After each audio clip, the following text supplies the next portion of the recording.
Excellent. That was super interesting. Jed has one. Last one, you bought the I can't stop. I just need to. We are missing that. That's right there. Okay.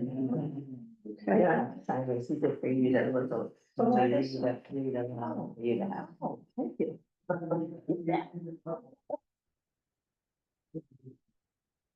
think it's not. Right. Yeah, okay. You can call it if they're not here, they're not here. Yep, I'm just curious. Let's do it quick. Votes, please, thank you.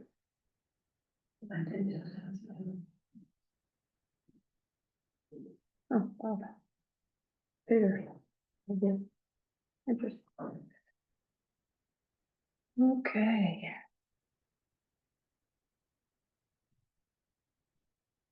Well, are you guys ready? Oh. Yes. Alrighty then. Here's my copy. Except that I just closed that and I really didn't want to. Just 1 minute, please.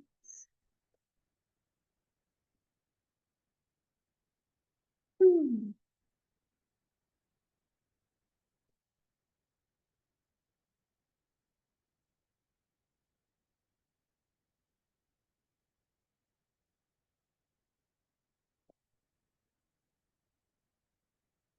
Okay. We are reconvening the hearing for Asher Auel and Jennifer Robb at 503 on the 23rd of October for parcel ID 15-010-100. Would you like to present the site inspection report? Yes. This is, the site inspection report for 5 Happy Valley Road, parcel ID 15-010-100. What did I say? Happy Valley. Let's go with that. Happy Hill. Inspection Committee, Dave Krimmel, Alix Manny, Suzanne Leiter, Matt Sweat. The inspection committee was accompanied by Asher Al. There were no listers present. The inspection committee visited 5 Happy Hill Road on Wednesday, October 8th at 4:30 p.m. The subject property is a 1 3/4 clapboarded cape built in 1890 with a newer addition and deck added in 2004. The parcel contains 5.32 acres of land that slopes in either direction of the house and large older dairy barn with hayloft storage space and 2-bay car garage. This is sited approximately 100 plus or minus feet from the house. While the site is generally open and not wooded, there are no long-range views. The original first floor portion of the house has 1 full bath with a bedroom, playroom, mudroom, and stairway to the basement that has stone walls, perimeter drainage, and a poured slab. There is concrete crawl space under the addition. The second floor has 3 bedrooms, laundry, and a 3/4 bath. The house has finished wood floors throughout with a slate entry mud area. The addition has a kitchen, walk-in pantry, and half bath. There are French doors from the kitchen to a 16-foot by 20-foot outdoor deck. The original section has 100 amp service and the addition has 200 amp service. The heating system is oil-fired hot water. The barn is 36 feet by 104 feet and forms a T with 2 24 by 36-foot sections. It also has additions of 14 by 36, 9 by 22, and 14 by 20. The barn roofs are asphalt of varying ages and conditions, as well as the exterior wood siding. The perimeter of the barn is generally sound. Okay. Does anybody on the BCA have any questions? No. Asher, do you have anything to add? Yeah, I mean, I guess I'll read a little thing and maybe if I have some, I don't know, corrections. Now is your time to speak. Yeah, okay. So, but first, I just really like to thank the BCA for all their patience and attention to professionalism during all aspects of this appeal process. And again, the listers, for all of the work put in through the townwide rate creation. I mean, I guess to briefly recap, our appeal is based on the increased grade factor from 1.25 to 1.6 on our property card, which we feel is unjustified. And as stated during our appeal, we believe that the comparative KRT selected show actually that a grade factor of 1.6 is maybe most appropriate when a house has undergone recent major renovations and or addition. And they just remind the BCA that our house has not been remodeled nor substantially changed since that mentioned 2004 addition by the previous owner. And in the listers packet for these appeal hearings, we heard that the listers are taking a cost approach to value for the 2025 townwide reappraisal, which we really applaud. I mean, we feel like that's the cost approach tends to be more objective, fair, and can lessen the impact of short-term volatility in real estate markets like we saw during the pandemic. I don't know, I guess I would like to believe that the property record card is a objective representation and description of the property, and that the cost approach should then take all those objective information, pass them through a formula that involves all of the updated building costs and everything, and then produce a formula that is the same for properties in Norwich and arrives at evaluation. And the grade factor, at least we would think, should be assigned according to some standard determined by the build quality and the finished quality. It's not just my feeling. Googling around, you can see that that seems to be the industry standard for appraisals. So I'm not really coming before the BCA asking for any special treatment in this case. In fact, I'm really just asking to be treated like our neighbors. And if you look at our, table C in the appendix of our original packet, you can see how the grade factors of all of our neighbors who have very comparable properties changed during the reappraisal. And we just like to be treated accordingly. And I don't think there's significant differences in what happened in our property over the last 20 years and what happened in their properties. In fact, some of theirs have undergone much more renovations and updates than that. As for the inspection report, there's a couple issues. So one thing is, it's mentioned that the original section has 100 amp service and the addition of a 200 amp service. I think it's just an additional 100 amp service. I don't know if it matters for your, if you just maybe want to correct that, but so, and there, you mentioned the original first floor portion with 1 full bath bedroom, and then you say the second floor has 3 bedrooms, laundry, and a 3/4 bath. It's actually, maybe you're missing a bathroom up there. I don't know if you were going to mention that. There's a 3/4 bath and then an additional full bath. Yeah. So that's what the card reflects. Yeah, exactly. So that's a missing bathroom just in the report. So I wanted to bring that out. And I think it's charming to think of the sections of the barn as being additions. I mean, maybe they were additions in the 1910s. So, certainly we didn't add them. Nobody in the past century added them. So, they're additional structures maybe that were added or maybe originally added. I'm not sure if they were additions, but I think certainly possible. Those would be my 3 corrections to the report. Thanks so much for your sharing. Okay. Comments from the listers? Okay, well, yes, that was one of the things I was working on, was the bathroom count. And the reference to the type of building We have it as an old style and it's in the historic. Oh, yeah, good point, yeah. As a cape, I so mean- I wondered if that was something to, adjust or correct in the report. I don't know if you're taking that off of the inspection committee's opinion, or if you were referring to the card, so I was gonna bring that up. Very, Otherwise, we understand the appellant's points and the cost basis. We believe it's doing what it should, because once again, we pointed this out during the hearing that we are now under, the assessment is under the price paid at market in 2021. So if in fact the cost value approach is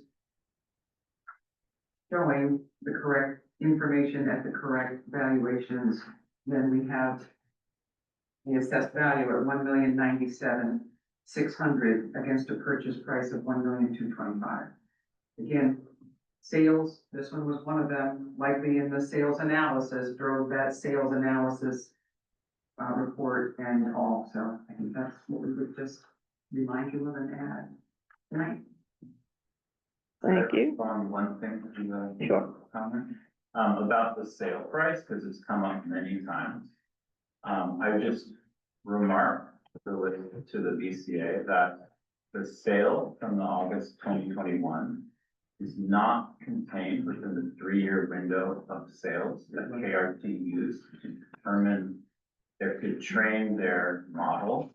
And so, you know, I think Paul's comments during our hearing about, well, if it had a lower grade, then it wouldn't have reached the sale price.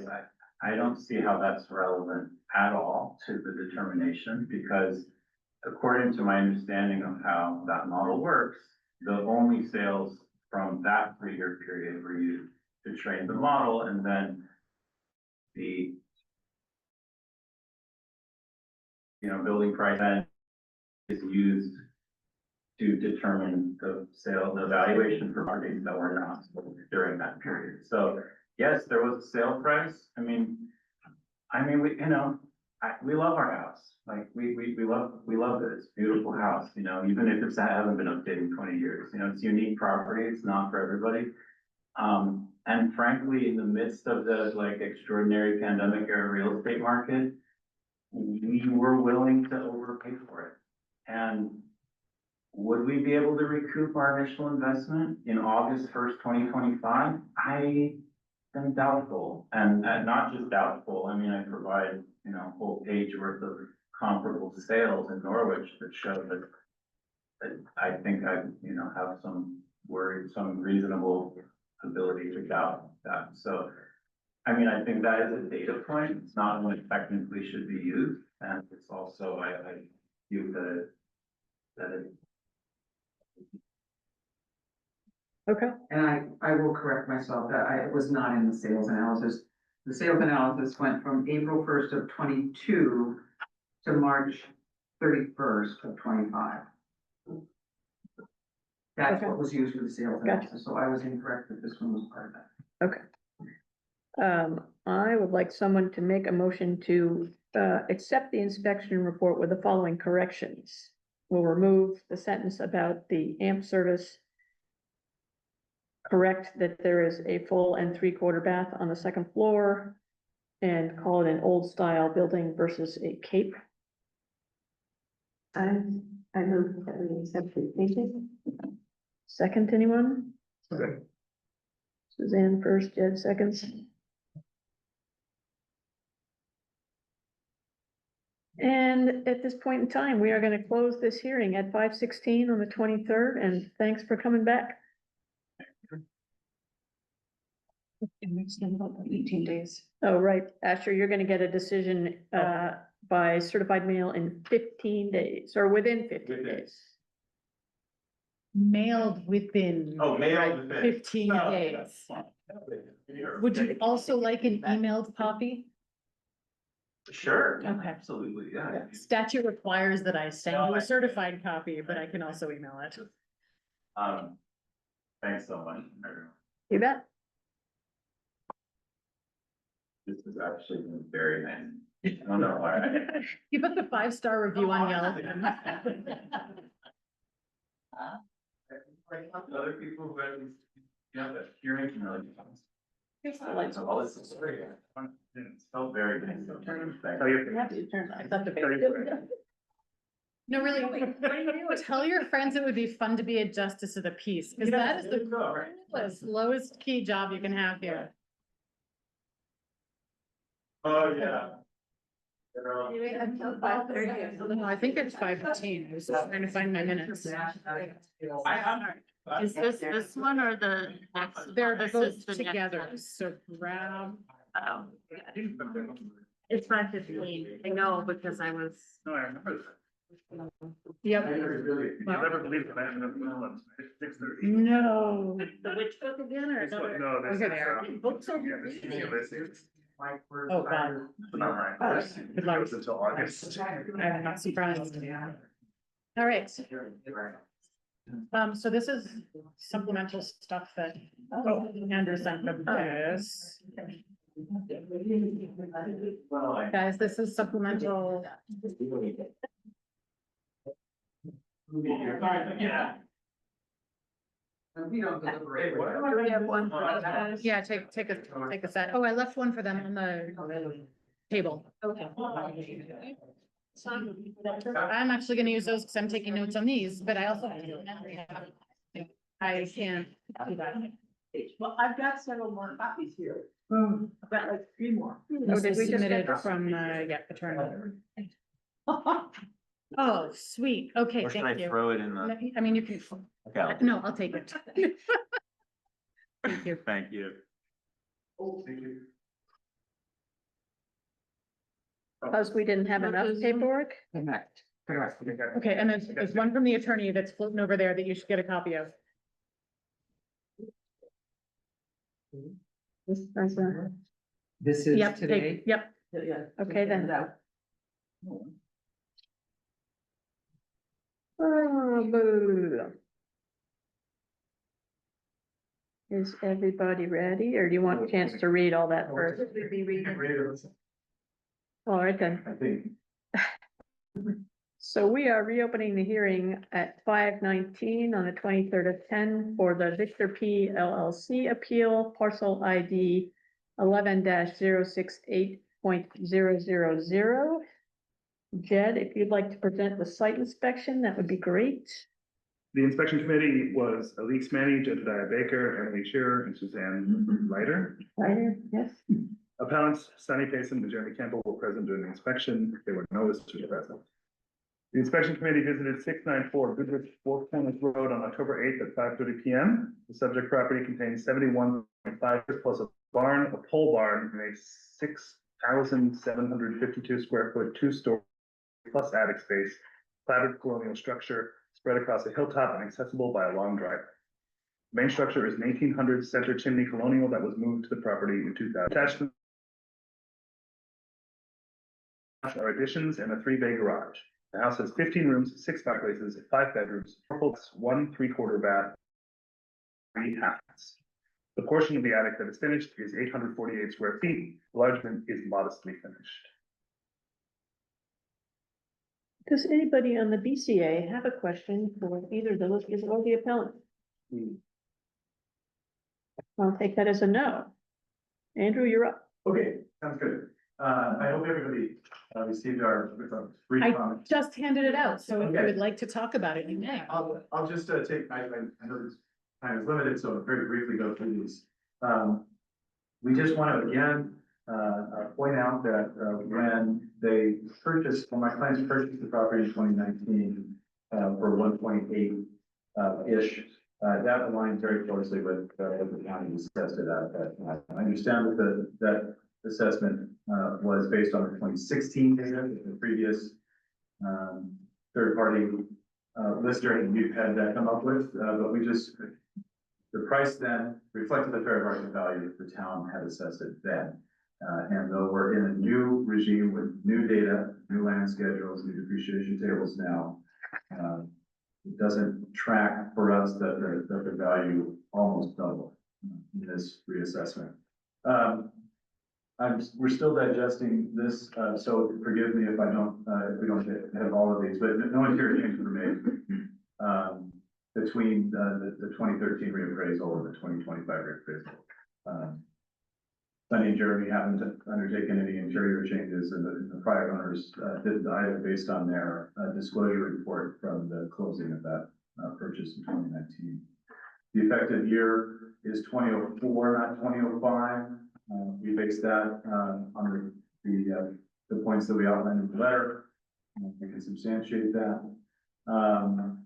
With respect to the highly sought after interstate school district comment that the listers put in their rebuttal materials on October 2nd. It's not clear how KRT factored in this data. They haven't made their data available to us or anyone else as far as we're aware. The statutory framework governing reappraisals in Vermont doesn't require comparables to be located in the town. We use one in the town, we use one in Woodstock, one in Hanover. One in Hanover obviously is in the same school district. Woodstock is desirable both for its lifestyle and schools. We think that listers presented the BCA with a selective list of properties that have sold above their 2025 numbers. When you print out the list of properties that have sold since January 1, 2024, a number of them have sold below it. We didn't present that because we didn't want to beat anyone over the head with it, but we've included a couple that we thought you might be interested in looking at. 5 Elm and 358 Kerwin, which were both present in their rebuttal materials. 95 Elm is in the village. It's not a comparable property to us. 40 acres in the village, by the way. And 358 Kerwin was an arm's lease. We don't know how that went down. We know what the number was, but it wasn't listed. It was an inside sale. So it's not very suitable for comparable here. And then something that Linda Vaughn, she touched on briefly to this, but we really wanted to emphasize it. Those of you who were there, you saw this. I mean, it's a pretty big house with some fairly unique, sui generis properties and qualities. And the cost approach is not the best approach when faced with a property like that. Buyers often aren't paying for all of that extra stuff. If you get a buyer that is interested in it, then you do, but that's it's not necessarily the case. And in Linda's 30 years of experience, she does factor that into her appraisals and thought that it was important for the BCA to know about. She actually prepared, of course, her own rebuttal materials, which are attached to our comments. And then last, we just want to thank you for your time. It's a ton of work. We know you've done a ton of work. Thank you to the listers as well. We want to be an open book. We feel like we have been. We don't think KRT has been, but that's a different conversation. But we really like the BCA to come back down to our appraised value using a market approach from Linda at 2.475. Okay. Briefly, Jeremy's just got a chance to look at this. Is there anything in there that we need to say? I'm only right about the first half. Okay, all right, yeah. All right. We know time's limited, so we'll rest on that. Cheryl, okay, Yes, I did hand out, the, inspection report that, I did with Amanda on October 16th. And I provided that to you all for deliberative purposes, but, we did not, I want to mention, we confirmed most everything. In terms of the counts, we did find some changes at the end of the report. We mentioned a few changes that are not on the card. The patio is one of them. We did not measure it. We didn't know if the BCA inspection committee had remembered a tape measure and took that and measured that patio. So based on measurements and putting it into Assess Pro, we provide some number. I guessed at a number of square feet and came up to about a $5,000 increase to the assessment. The next item were the fixtures. There's one on the property record card. However, during our review, we found 2 additional ones, identifying them as 2, additional kitchen in the sink in the kitchen, a sink in the mudroom, and a sink in the laundry area. So 2 of those had been missed. If those are put in, it would increase the assessment by 5,400. On the outbuildings, the one nearest the house, we felt it was in a much better condition than the other and would give it a different rating. Again, the dates seem to be off in the system. So by adjusting that one to what we feel is the right quality and condition, it would increase the assessment by 5,600. On the backside, on the pole barn, that seemed wrong, the year, and it's much older. We think it may even go back before, 2003, but couldn't really determine that. But in doing that, it would reduce the assessment by making it a year that would increase the depreciation. So reducing the assessment by 3,200, and those changes netting all those together would be roughly a $12,800 increase. But, we gave you our other pieces of the information in the document. The sale that has been referred to as having been off of the market or not a market sale, we did research that, and found that it was listed in the market. It had an MLS number to it. I don't seem to have in front of me that printout that we made of that Is this MLS listing, but Yeah. Are you referencing Kerwin Hill? 358 Kerwin Hill was listed on the multi-list service, yes. Yeah. I wanted to make a comment about the comparables that were provided through the appraisal that was done by the appellant. The comment was made that we don't have to use sales that were in our town. When a bank does an appraisal or a homeowner does an appraisal to see what the market is, they may look to other towns nearby if there are parcels in the subject town that would be comparables. However, when you're doing a reappraisal, you must look for comparables within the town because our responsibility is to do an equitable reassessment of all parcels within the town, and we don't look to other towns to see what values they're placing on their property. So it's, in a reappraisal year, we have to be equitable across the town of Norwich, and that has nothing to do with sales in other towns. But, I guess what I'm trying to say is the comparables that were given from Woodstock or were given out from Hanover should not be considered as comparables for a Norwich reappraisal. I will say in comment to that, that during our training in the spring that was put on by the VLCT, they said you could use properties outside the town. You could? Yes. during a reappraisal or during an appeal. As part of your appeal, you could present comparable properties that were not within your town's borders. If you didn't have enough in the town. Yep. If you didn't have enough of those within the town. They weren't very specific about it. They just said that it was a, Yeah, Yeah. yeah. I mean, when there's more unique properties, you oftentimes do need to go outside of the town. Yep. I don't know that this one is that category or not. I'm just saying that That's it's you. a feasible thing to do. Would anybody like to make a motion to accept the site inspection report? Or do you have another question? No, it's not on the site inspection. I just had a question about Cheryl's explanation. Oh, go ahead. Oh, does anybody know about that, the pole barn? Is there any more information about Try and that? find out. Is it 2 years old? It's not- No. Did you build it? It may have been there to go along with the yellow house down below, but, Yeah. It could have been, yeah, it could have okay. been from before us. It was that bigger parcel that existed and then it was subdivided. The Yeah. driveway made that subdivision happen, so the farm uses it, it's obvious. Yeah. But it's on this parcel instead. So. Okay. Okay. All right, I make a motion to accept the inspection report. Second. Emily seconds. And that brings this hearing to a close at 5:31 on the 23rd of October. You should get a decision by certified mail within 15 days. And Lily can, mailed within 15 days. I keep making that mistake. But Lily's welcome to send you by email if you prefer that, in addition to getting it in the mail. Alrighty then.